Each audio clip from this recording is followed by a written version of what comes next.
제 103회 사마이는 상방곡에서 하마터면 죽을 뻔하고 제갈량은 오장원에서 별의 수를 빌다.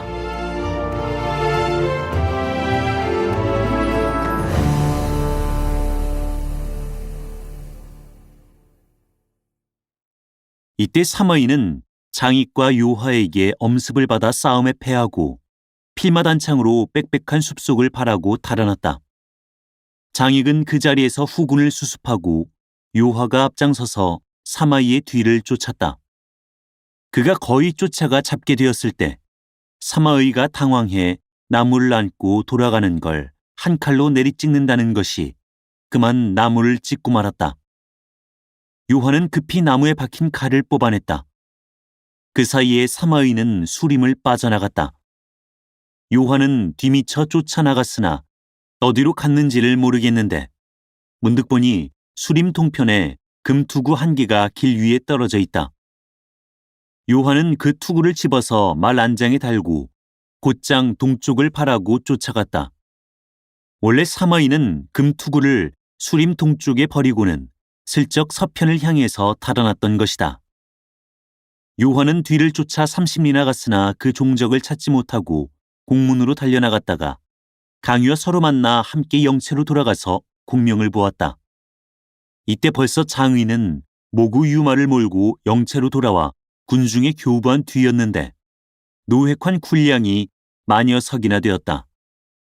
유화가 금투구를 바쳐서 첫째 가는 군공으로 올랐다. 위원은 마음에 좋지 않아서 입 밖에 내어 원망했으나 공명은 그저 모른 채 했다. 한편 사마이는 도망하여 영채로 돌아가자 번뇌하기를 맞이하는데 사신이 천자의 조서를 가지고 내려왔다.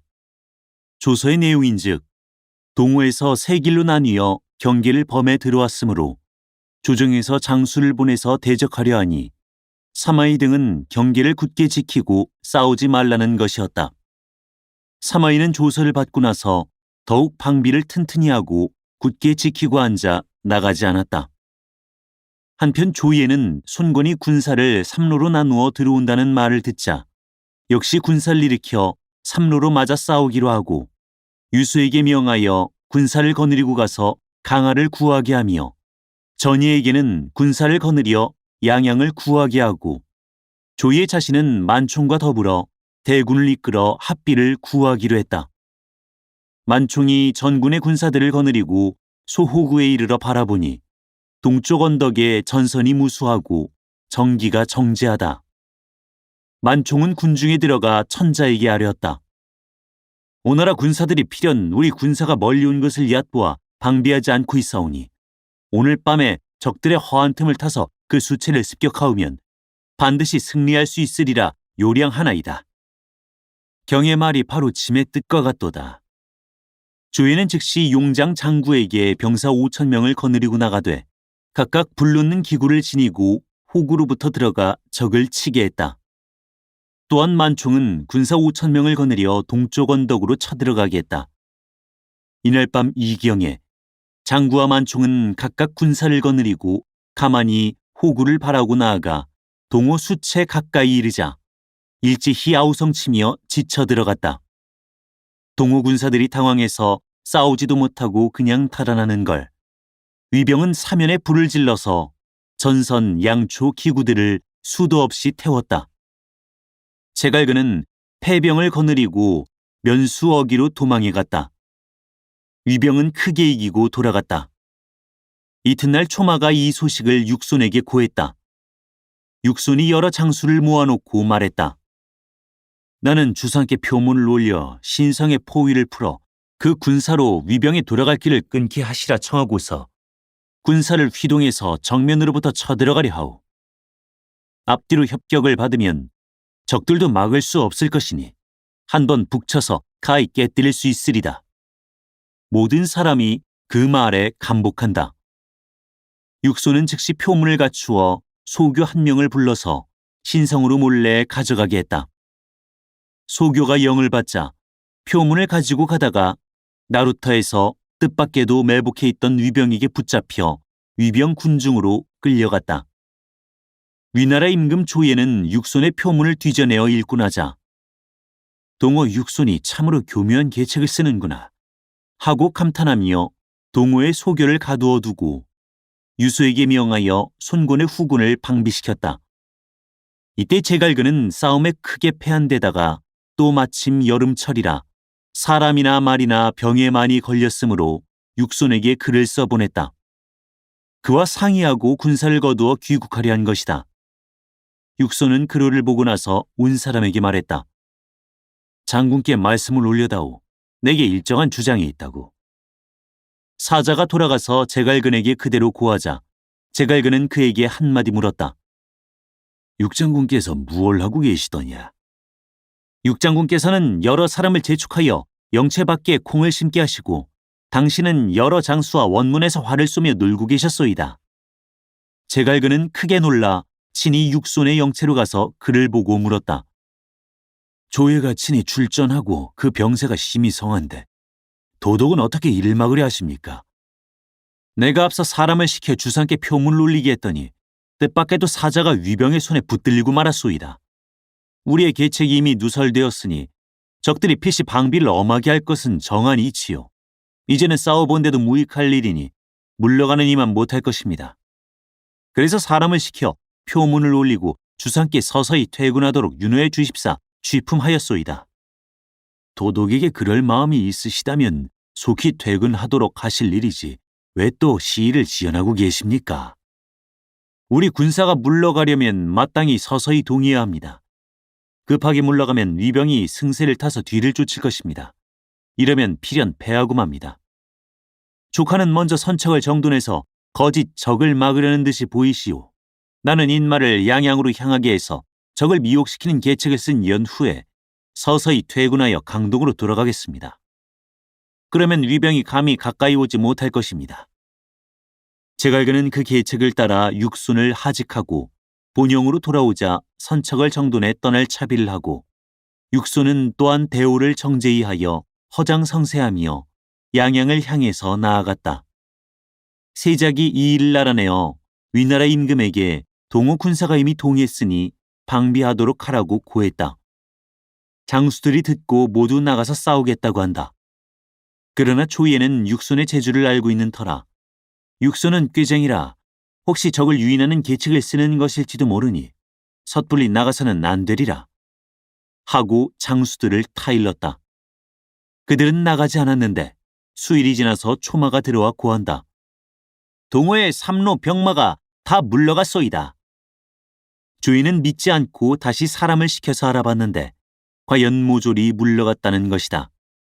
조예는 육손의 군사 쓰는 것이 소노만 못하지 않으나 동남은 아직 평정할 수 없으리로다 하고 여러 장수에게 조서를 내려 각각 요해처를 지키고 자신은 대군을 거느리고 합비에 진쳐 무슨 변이 있기를 기다리기로 했다. 한편 공명은 기산에 있으면서 장기간 주둔할 계책을 쓰려 하고 군사들에게 위나라 백성들과 섞여서 농사를 짓게 하되 군사는 3분의 1, 백성은 3분의 1을 차지하기로 하여 결코 더 취하지 않았다. 위나라 백성들이 모두 안심하고 즐겁게 농사를 짓는다. 사마사는 부친에게 들어가 보고 말했다. 적병이 우리에게서 허다한 양민을 습격해가고 지금은 또 군사들을 시켜서 우리나라 백성들과 섞여 위숫가에 둔전을 두어 장구한 계책을 삼고 있습니다. 이는 실로 국가에 큰 화근이옵니다. 아버님께서는 어찌하여 공명과 한번 크게 싸우셔서 자웅을 결정하려 하지 않으십니까? 내가 천자의 직지를 받들어 굳게 지키는 터라 경솔하게 동하는 것은 옳지 않으니라. 이렇듯 이야기하고 있을 때 문득 보고가 들어왔다. 위원이 원수께서 전일 잃어버리신 금투구를 가지고 나와서 욕질을 하며 싸움을 도두고 있소이다. 모든 장수가 분노하여 다들 나가서 싸우려 한다. 그러나 사마이는 웃을 뿐이다. 성인께서는 작은 일을 참지 못하면 큰 일을 그르치느니라 라고 하셨으니 다만 굳게 지키는 것이 상책이니라. 그들은 영을 따라 나가지 않았다. 위원은 한동안을 욕하고 꾸짖다가 돌아갔다. 공명은 사마이가 싸우려 아니하니 가만히 마대에게 명하여 목책을 만들며 영치 안에 깊게 구덩이를 파고 마른 나무와 인화할 물건들을 많이 쌓아놓고 주위 산 위에 시초를 많이 써서 거짓 초막을 지어놓고 안팎에는 모두 지뢰를 묻었다. 모든 준비가 다 되자 공명은 그의 귀에 입을 대고 분부했다. 호로곡 뒷길을 막아서 끊고 가만히 골짜기 안쪽에 군사를 매복해 놓아라. 만약에 사마이가 쫓아오거든 골짜기 안으로 들어오게 내버려 두고 지뢰와 마른 섭에 일제히 불을 질러라. 또 군사들에게 낮이면 골짜기 여기에 실성호대를 들고 밤이면 등불 7개를 켜놓아 군호로 삼게 했다. 마대는 계책을 받아 군사를 거느리고 떠났다. 공명은 또 위원을 불러서 분부했다. 그대는 군사 500명을 거느리고 위병 영체로 가서 싸움을 청해 기어이 사마이를 끌어내어 싸우게 하여라. 이겨서는 안 되고 그저 거짓 패하게 하면 사마이가 꼭 돌아올 것이다. 그때 너는 칠성호대가 있는 곳을 바라고 달아나거라. 밤이거든 등불 7개가 있는 데를 바라고 달아나거라. 사마이를 호로곡 안으로 끌어들일 수만 있으면 내게 그를 잡을 계책이 있느니라. 위원이 계책을 받아 군사를 이끌고 가자 공명은 또 고상을 불러서 분부했다. 너는 모구와 유마를 20에서 30필로 한 떼를 짓든지 40에서 50필로 한 떼를 짓든지 하여 거기에 양미를 싣고 산길로 분주히 왕래하라. 만일 위병이 빼앗아가면 그것은 곧 그대의 공이 되느니라. 고상은 계책을 받고 모구와 유마를 청돈해 군량을 싣고 갔다. 공명이 기산의 병사들을 일일이 분별해 보낸 후에 둔전병만 남겨두고 분부했다. 만일 딴 군사가 싸우러 오거든 그저 거짓 패하기만 하고 만약에 사마이가 직접 오거든 그때는 힘을 합해 위수 남쪽을 쳐서 사마이에 돌아갈 길을 끊어놓아라.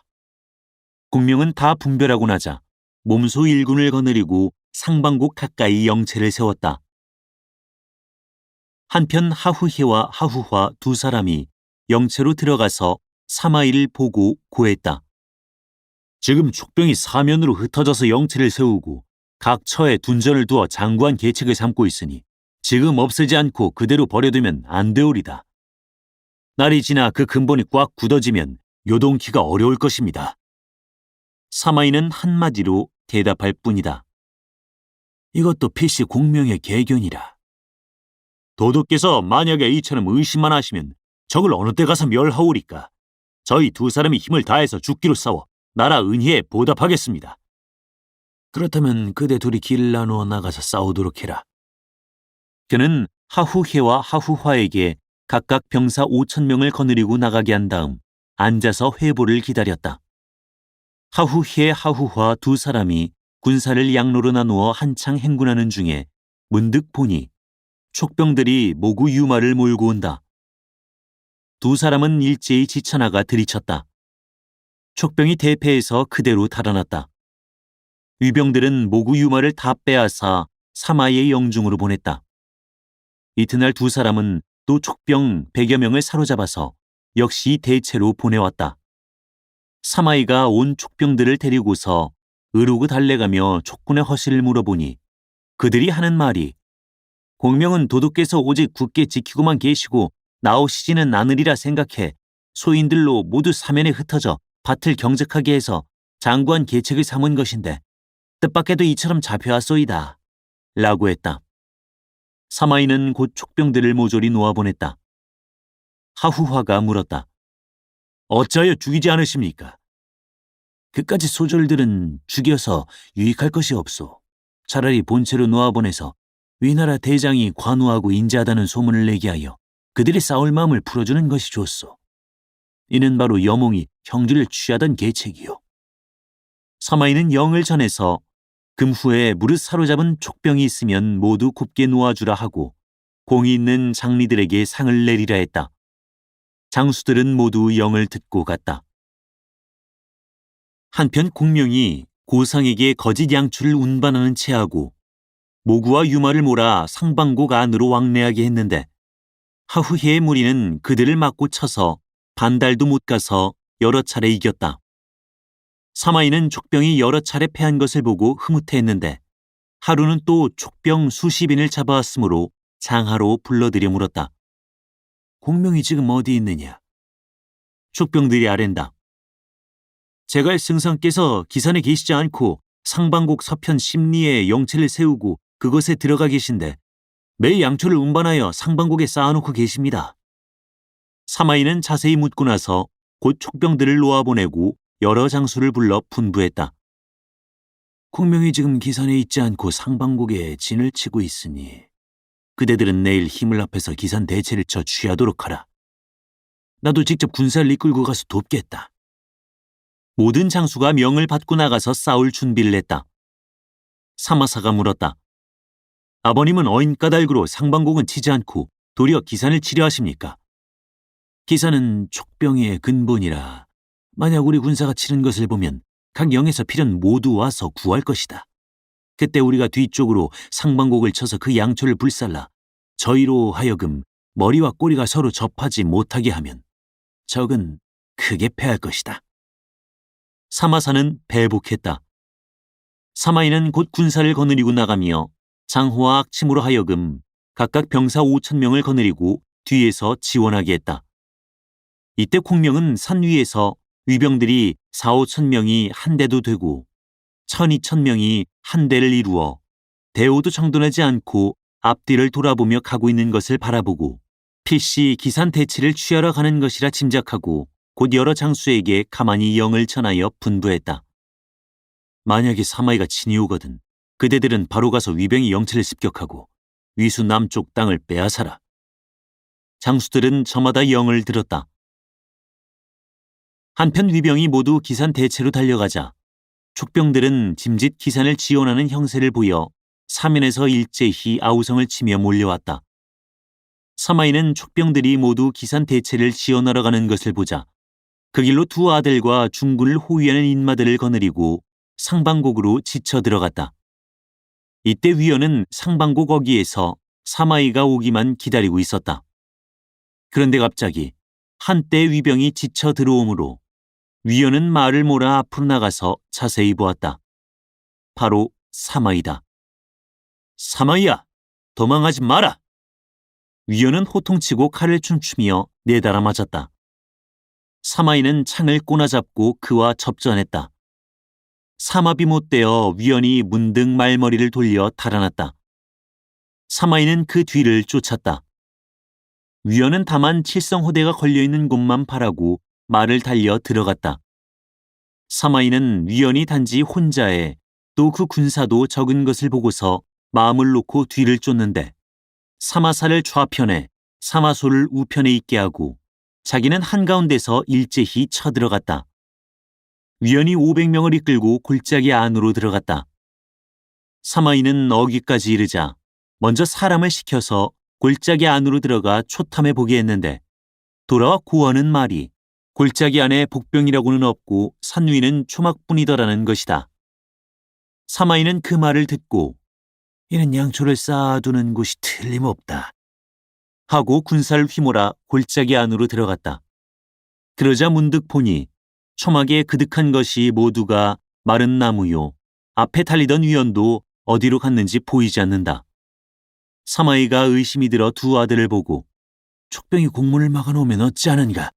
라고 말하는데 그 말이 미처 끝나기도 전에 호련 함성이 진동하며 산 위에서 일제히 횃불을 던져서 공문을 불살라 끊었다. 위병들이 도망하려 해도 도망할 길이 없는데 그때 산 위에서 화전을 쏘아내려 지뢰가 일제히 터지며 초막 안에 마른 나무에 불길이 붙어 충천한다. 사마이가 소스라치게 놀라 어찌할 바를 모르며 말에서 뛰어내려 두 아들을 부둥켜 안았다. 우리 삼부자가 예서 모두 죽는구나 하고 목 놓아오는데 이때 문득 난데없는 광풍이 크게 일어나며 검은 기운이 하늘을 덮더니 병력 소리가 크게 울리고 소나기가 퍼붓듯이 쏟아진다. 이에 골 안에 가득했던 불이 모조리 다 꺼지고 지뢰가 다시는 진동하지 못하며 불르는 기구들이 아무짝에도 소용없이 되었다. 사마이는 크게 기뻐하여 이 떼를 타서 빠져나가지 않고 다시 어느 때를 기다리랴 하고 군사를 이끌고 힘을 뽐내 냅다 치는데 장호와 악침 또한 군사를 거느리고 지쳐와서 돕는다. 마대는 군사가 적어서 감히 그 뒤를 쫓지 못했다. 사마이 부자는 장호, 악침과 군사를 한데 합쳐 위남 대체로 돌아갔는데 가보니 이미 채책은 촉병에게 뺏긴 뒤다. 곽희와 손내는 부교 위에서 촉병과 한창 접전 중이다. 사마이 등이 군사를 거느리고 들이닥치자 촉병은 물러갔다. 사마이는 부교를 불살라 끊고 북쪽 언덕에 군사를 진쳤다. 이보다 앞서 기사내가 촉병의 대체를 치던 위나라 군사는 사마이가 대패하고 위남 영체가 촉병 손에 떨어졌다는 소식을 듣자 군심이 황황해져서 급히 퇴군하려 했다.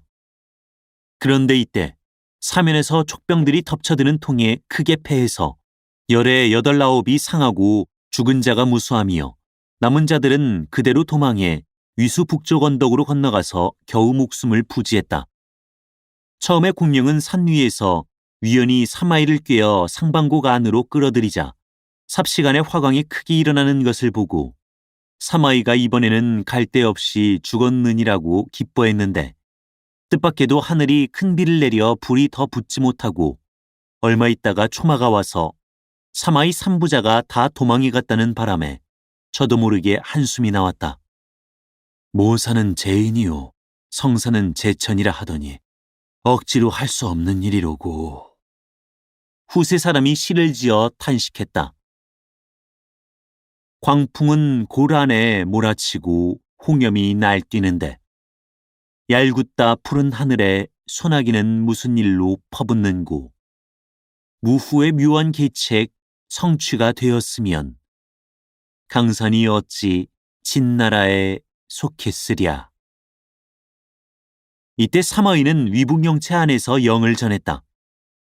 위와 남쪽 대체를 이미 잃은 지금 지장 중에 만일 다시 나가서 싸우는 자가 있으면 참하리라. 모든 장수는 영을 듣고 굳게 지켜 나가지 않았다. 그러자 곽해가 들어와서 고한다.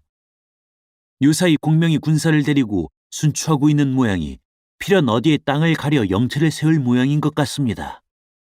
그 말을 듣고 사마이는 공명이 만약 무공산으로 나와서 산을 따라 동쪽으로 가면 우리가 모두 위태로울 것이고 만약 위수 남쪽으로 나가 서쪽으로 오장원에 머물면 그때는 무사할 것이오. 하고 사람을 시켜서 초탐해보게 했더니 돌아와 고하는데 공명이 과연 오장원에 군사를 진쳐놓았다고 한다.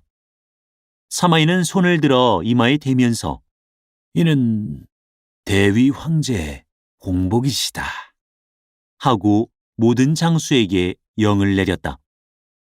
굳게 지키고 나가지 마라. 오래 끌면 적들에게 기필코 변이 있으리라. 한편 공명은 몸소 일군을 거느리고 오장원에 진쳐 있으며 누차 사람을 시켜서 싸움을 청해보았으나 위병이 도무지 나오지 않는다. 이에 공명은 부녀들이 쓰는 머리 수건과 흰 옷을 큰 함 속에 넣고 글 한 통을 써서 사람을 시켜 위병 영체로 보냈다. 장수들은 감히 숨기지 못하고 사자를 인도해서 사마이 앞으로 데리고 들어갔다. 사마이가 여러 사람과 함께 함을 열고 보니 그 안에 부녀들이 쓰는 머리 수건과 흰 옷과 글 한 통이 들어있다. 사마이가 그 글을 보니 사연은 대강 다음과 같다. 중달이 이미 대장이 되어 중원에 인마를 통솔하고 있으면서 갑옷을 입고 손에 병장기를 잡아 자홍을 결정하려고는 아니하고 토구를 달게 지켜 칼과 화살을 피하고 있으니 부인들과 또 무엇이 다르리요. 내 이제 사람을 시켜서 부녀들이 쓰는 머리 수건과 흰 옷을 보냈니 만일에 나와서 싸우지 않겠으면 가히 2번 절하고 받을 것이요. 혹 부끄러운 마음이 아주 없지 않고 아직도 남자의 흉금이 있거든 빨리 회답하여 나를 정하고 나와서 싸우라. 사마이는 그를 보고 나자 마음속으로는 분기가 치밀었으나 내색하지 않고 거짓 웃음을 지으며 공명이 나를 부녀자로 보는가 하고 곧 머릿수건과 옷을 받고 사자를 후히 대접하며 한마디 물었다. 공명이 침식은 어떻게 하시며 보시는 일이 바쁘지는 않으시나? 사자는 대답했다. 승상께서 아침에는 일찍 일어나시고 밤에는 늦게 주무시며 곤장 20대를 칠 만한 일까지 다 친히 보시고 잡수시는 것은 하루 두어 대 지나지 않으십니다. 듣고 나자 사마이는 장수들을 돌아보며 말했다. 공명이 식사는 적게 하고 하는 일은 많으니 어찌 오래 지탱하리야. 사자는 하직하고 오장원으로 돌아가서 공명을 보고 자세히 고했다. 사마이가 머릿수건과 여인의 옷을 받고 서찰을 보고 나서도 도무지 노하는 빛이 없고 다만 승상의 침식과 보시는 일을 물을 뿐이지 군사에 관한 일은 일체 말씀하지 않더이다. 그래 소인이 이러이러하게 여쭈었더니 그의 말이 식사는 적게 하고 하는 일은 많으니 어찌 오래 지탱하랴 라고 하더이다. 공명이 탄식했다. 그가 나를 깊이 아는도다. 주부 양옹이 말했다. 저도 승상께서 매양 모든 문부를 친히 교열하시는 것을 보고 구태여 저렇게까지 하실 일이 아니라고 생각해왔습니다. 대저 이를 다스리는 데는 체계가 있어서 상하가 서로 범해서는 안 되는 것입니다. 이를 집안을 다스리는 도리로 비유해 말씀하오면 밭 가는 일은 반드시 종에게 맡기고 밥 짓는 일은 여종에게 맡겨야 집안 살림이 비지 않고 구하는 바가 다 넉넉해서 그 집주인은 유유자적하며 아무 근심 없이 먹고 마시고 할 수 있지만 만약에 그러한 일들을 자기가 몸소 다 한다면 심신이 모두 피로해서 마침내는 무엇 한 가지도 이룰 수 없을 것입니다. 그것이 어찌 지혜가 비복들만 못하기 때문이겠습니까? 한 집안의 주인된 도리를 잃었기 때문이옵니다. 그러므로 옛 사람은 앉아서 도를 논하는 것은 삼공이라 하고 그를 행하는 것은 사대부라 불렀습니다. 옛적의 병길은 소가 헐떡이는 것을 근심하면서 길 위에 쓰러져 죽은 사람은 묻지 않았사오며 진평이 전곡의 수량을 모르면서 그것은 죽어나는 자가 있습니다 하고 답했소이다. 이제 승상께서 친히 자질구레한 일들을 다스리느라 종일 땀을 흘리시니 이는 공연한 수고가 아니옵니까? 사마이의 말이 참으로 도리에 맞는 말이라고 하오리다. 그 말에 공명이 눈물을 흘리며 내가 그것을 모르는 게 아니오. 선제로부터 탁구의 중한 소임을 받아온 이후로 다른 이들이 내가 마음 쓰는 것보다 못하지는 않을까 염려하기 때문이오. 라고 말하니 듣는 자가 모두 눈물을 흘렸다. 그 뒤로 공명 자신도 심사가 불편하니 모든 장수도 이로 인하여 감히 군사를 이끌고 나아가지 못했다. 이때 위나라 장수들은 모두 공명이 머릿수건과 여인의 옷으로 사마이를 욕했건만 사마이가 그것을 받고 싸우려 하지 않은 것을 알자 분한 마음을 이기지 못하고 장중으로 들어가 청했다. 대국의 명장인 우리가 어찌 차마 족사람들에게 이 같은 욕을 보고 그냥 있단 말씀입니까? 이 길로 나가서 자웅을 결정하게 해주십시오. 나도 나가서 싸우기 싫어서 욕을 달게 받는 게 아니다. 천자께서 조서를 내리셔서 나로 하여금 굳게 지키고 동하지 말라 하셨기 때문인데 이제 만약에 경망설에 나간다면 이는 군명을 어기는 것이다. 모든 장수가 그대로 분함을 참지 못해서 다들 투덜투덜한다. 그 꼴을 보자 사마이는 다시 물었다. 그대들이 그처럼 나가서 싸우겠다고 하니 내 천자께 주품해서 윤허를 받아 일거에 적을 치는 것이 어떠하냐. 여러 장수가 모두 좋다고 하자 곧 표문을 써서 사자에게 주고 합비의 군중에 있는 조이에게 가서 바치게 했다. 조이가 표문을 펴서 보니 그 내용은 대강 다음과 같다.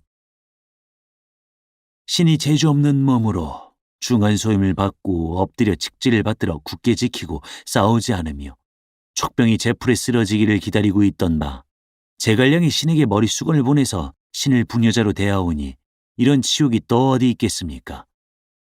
신은 삼가 이 말씀을 먼저 배합게 하려고 죽기로써 한번 싸워 조정의 은혜에 보답하며 삼군의 수치를 씻으려 하옵거니와 신은 실로 격분함을 이기지 못하나이다. 조예가 표문을 다 보고 나서 신하들을 돌아보며 물었다. 사마이가 굳게 지키고 나가지 않더니 어찌하여 표문을 올려 싸워보겠다고 하는가? 위위인 신비가 있다가 아랜다. 사마이는 싸울 마음이 없건만 제갈량에게 욕을 보고 장수들이 분노한 까닭에 특히 이 표문을 올리고 다시 한번 직지를 빌려서 모든 장수의 마음을 억제해보려 한 것일 뿐이옵니다. 조예는 그의 말이 옳다 여겨 즉시 신비로 하여금 절을 가지고 위북영체로 가서 직지를 전해 나가 싸우지 못하게 했다. 사마이가 조서를 맞아 장중으로 들어오니 신비는 엄숙하게 만일 나가서 싸우자는 말을 감히 다시 하는 자가 있다면 칙질럭인 죄로서 논하리라 라는 천자의 명을 전했다. 모든 장수는 칙질을 받을 수밖에 달리 도리가 없었다. 사마이는 가만히 신비를 보고 공이 참으로 내 마음을 나는구려 하고 군중의 영을 내려서 말을 돌리게 하되 천자가 신비에게 명하여 절을 가지고 와서 사마이로 하여금 나가서 싸우지 못하도록 말씀이 있었다고 했다. 청나라 장수들이 이 소문을 듣고 공명에게 고하자 공명은 얘는 사마이가 삼군을 안정시키느라 꾸민 것이다 하고 웃었다. 강유가 한마디 물었다. 승상께서는 그걸 어떻게 하십니까? 그는 본래 싸울 마음이 없었다. 그러면서도 제 임금에게 싸우겠다고 청한 것은 여러 사람에게 제 용맹을 한번 보이자고 한 노릇이다. 원래 이르기를 장수가 밖에 있으면 임금의 명령도 받지 않을 수가 있다라고 했는데 어찌 천리 밖에서 싸우기를 청할 법이 있으랴. 이는 곧 사마이가 장수들의 노여움을 풀 길이 없어서 조예의 말을 빌려 여러 사람을 제어하는 것이고 또 이 말을 전파하는 것은 우리의 군심을 해이하게 하자는 것이다. 한창 이야기하고 있을 때 문득 비의가 왔다고 고해서 공명은 그를 청해드려서 물었다. 비의가 말한다. 위나라 임금 조예가 동호에서 군사들이 세 길로 나온다는 말을 듣자 몸소 대군을 거느리고 합비에 이르러 만총 전예 유소에게 군사를 세 길로 나누어 적을 막게 했더니 만총이 계책을 써서 동호의 양초와 무기를 모조리 불사른 데다 동호 군사들 사이에 병자가 많이 생겼습니다. 육소는 오왕에게 표문을 올리고 위병을 전으로 협공하려 한 노릇이 뜻밖에도 표문을 가지고 가던 자가 중도에서 위병에게 사로잡혀서 기밀이 누설되었으므로 동호 군사들은 모처럼 나왔다가 아무런 성과도 없이 그대로 돌아갔다 합니다. 공명은 이 소식을 듣자 길게 한숨 짓더니 그 자리에 쓰러져 정신을 잃었다.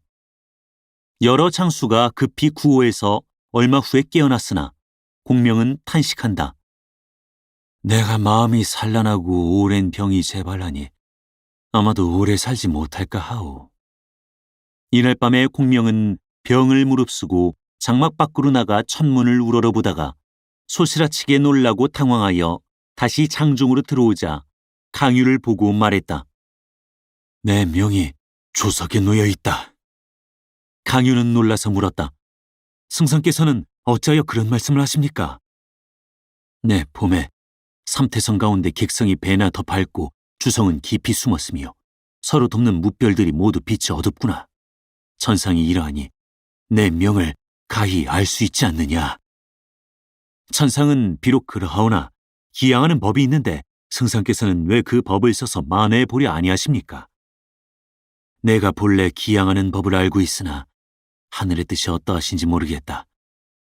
너는 갑사 49명을 저마다 검은 옷을 입히고 검은 길을 들려서 거느리고 장막 밖에 둘러서라. 나는 스스로 장중에서 북두에 술을 빌어보겠는데 만약에 7일 안에 주둥이 꺼지지 않으면 내 앞으로 12년을 더 살 수 있을 것이고 만약에 등불이 꺼지면 나는 꼭 죽는다. 자빈들을 일체 안에 들어오게 말며 모든 소용되는 물건은 두 동자에게 운반하게 해라. 강유는 명을 받고 준비하러 갔다. 때는 8월 중추다. 이날 밤에 은하는 밝은데 옥로는 소리 없이 내리고 전기는 움직이지 않으며 조두는 소리가 없었다.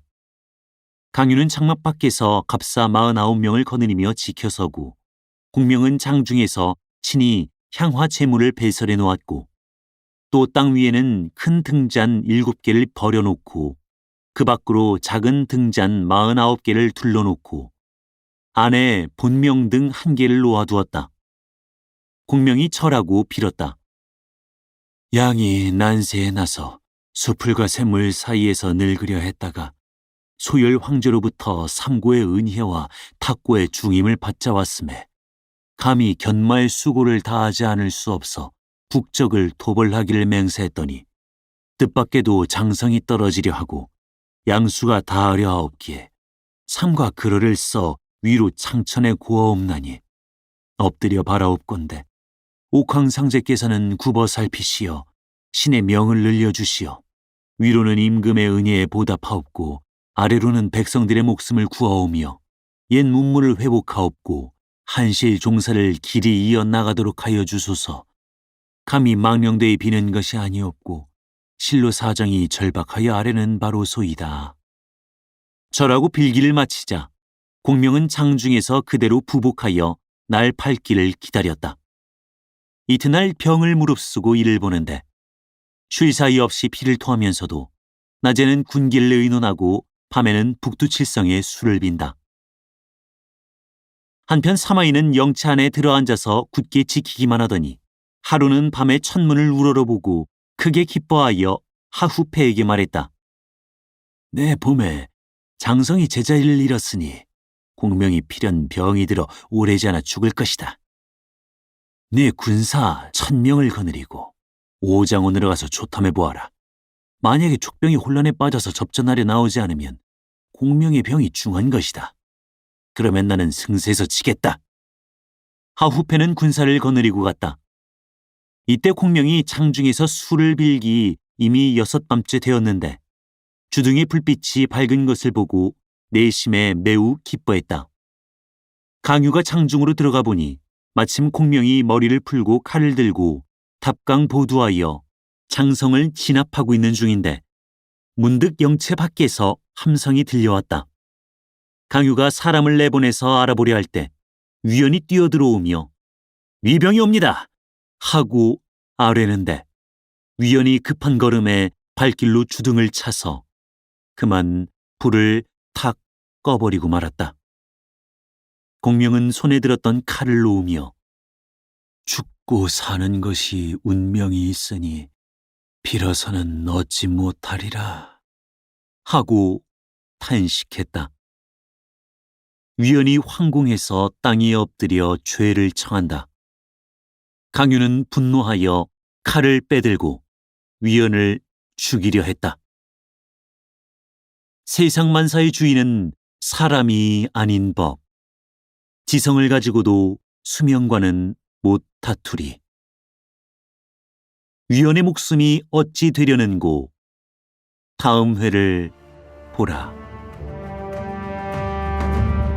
사단법인 올제 제작, 낭독 공준호, 번역 연변인민출판 삼국지 번역팀.